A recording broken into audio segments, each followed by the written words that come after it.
I have absolutely no idea what is offensive anymore, in general. Not that my finger's ever really been on the pulse of what causes people to cry out in rage, given that it doesn't change my life when they do, but it does affect me. And throughout my career, shall we call it, my viewpoint on this subject has been a roller coaster. I'll get mad at people taking offense to dumb things, then later on I'll be like, whatever, it's their sensibilities, let them deal with it, and stop having a stake in the matter. Then maybe later something happens that brings a hefty resurgence of frustration as I look at people's tweets and seethe.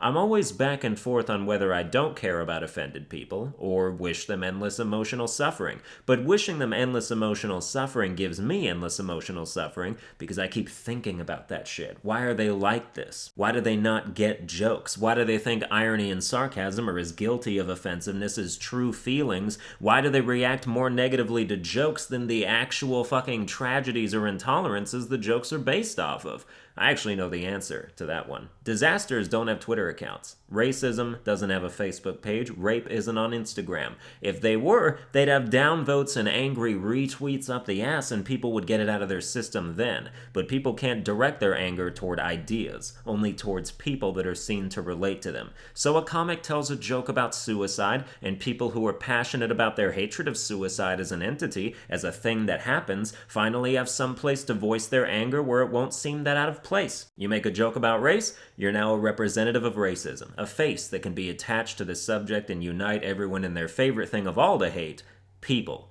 Everybody hates people. Certain people, or people in general. Hating an idea or event, that gets you nowhere. Ideas and events can't feel guilty or apologize for what they are, but people can. So you hate what you think you can change. The minds of people, the perspectives of people. Have a show you hate, directed at the creators. Hate food, blame the chef. Hate yourself, good thing you're a person.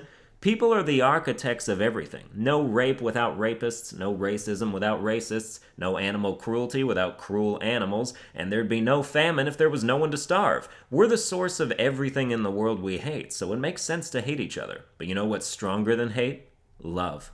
Just kidding. That shit does not even compare. Hate keeps you alive, while love kills you. That's why people die of broken hearts and not bubbling rage. But the point is, people view anyone who makes light of a touchy subject as guilty by association. It's all part of the public's ongoing inability to separate what they experience or see into categories of like and dislike. Instead, as I've said before, if there's even one small part of somebody they view as unsavory, then the whole person can overall fuck off in their minds. But then if I'm to stick with being bothered by whiners, rather than being unaffected by them, and this is something everyone who is annoyed with PC culture or whatever needs to address within themselves, I have to take care not to become a whiner myself. Because whining is annoying, no matter what you're whining about. If you go on 3-hour tantrum benders on Twitter about the First Amendment and censorship and bemoaning the state of snowflake comedy, you're just a whiner. Stop having absolute meltdowns disguised as noble rebellion. Your career will die screaming and nobody will lend a hand to help because not even people who mildly agree with you like you. This all reminds me of a story from back when I was a senior in high school, which I was for a year and a half because I'm a smarty pants. I was in a smaller, higher level a cappella choir sanctioned by the school called the Overtones. We were like pentatonics, but exactly as good as pentatonics, which is to say that there's literally nothing special about pentatonics. Any high school a cappella group can emulate that shit, just so you know. Look out for our pointless Christmas album coming soon. Seriously, I watched that Pentatonics documentary on Netflix, and the whole time I was like, we basically did all that just without making money. Anyway, so there were about 20 of us on a bus ride to go to a hospital and sing for some of the sick people. I don't know why any sick people would want that. In fact, I'm pretty sure they were not involved in the decision. This is like 6 years ago, by the way. But so we were talking about it on the bus, and someone asked how they decided which patients we were going to sing for. And in a burst of rare comedic improvisation, I just said, they're probably just like, who has the worst cancer? Which is a bit of a shocking thing to say during a bus ride full of good-natured people charitably trying to bring musical joy to terminally ill people. Some people laughed, to my credit. One guy was like, whoa, that's not cool, as he was smiling. I'm like, I see that shit, bro. It was tensely awkward for a minute, but it didn't last long. But it never occurred to me that that would even offend anyone. Like, you think that jokes hurt cancer patients more than the cancer does? Ask anyone who's ever known anyone that's dying. Dying people have a sense of humor about it. What else have they got left? The people around them do not have a sense of humor about anything.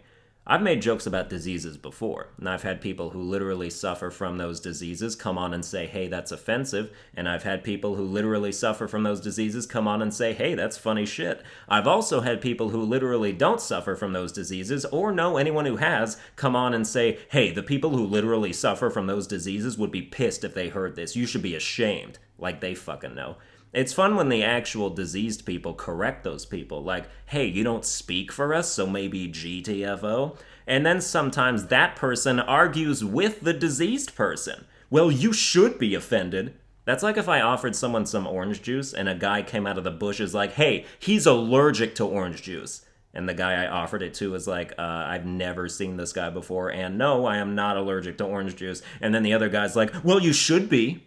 What? Nobody should be allergic to orange juice. And if you are, you don't have to drink my orange juice. If I have a lemonade stand and you're allergic to lemonade, maybe don't hang around my lemonade stand. And especially don't campaign to get my lemonade stand shut down just because you can't handle lemonade like my numerous satisfied customers can. I have a business to run with or without you. Well, that's going to do it for this episode. I hope you enjoyed it. If you did, you can like, share, and subscribe. And I'll see you guys next time.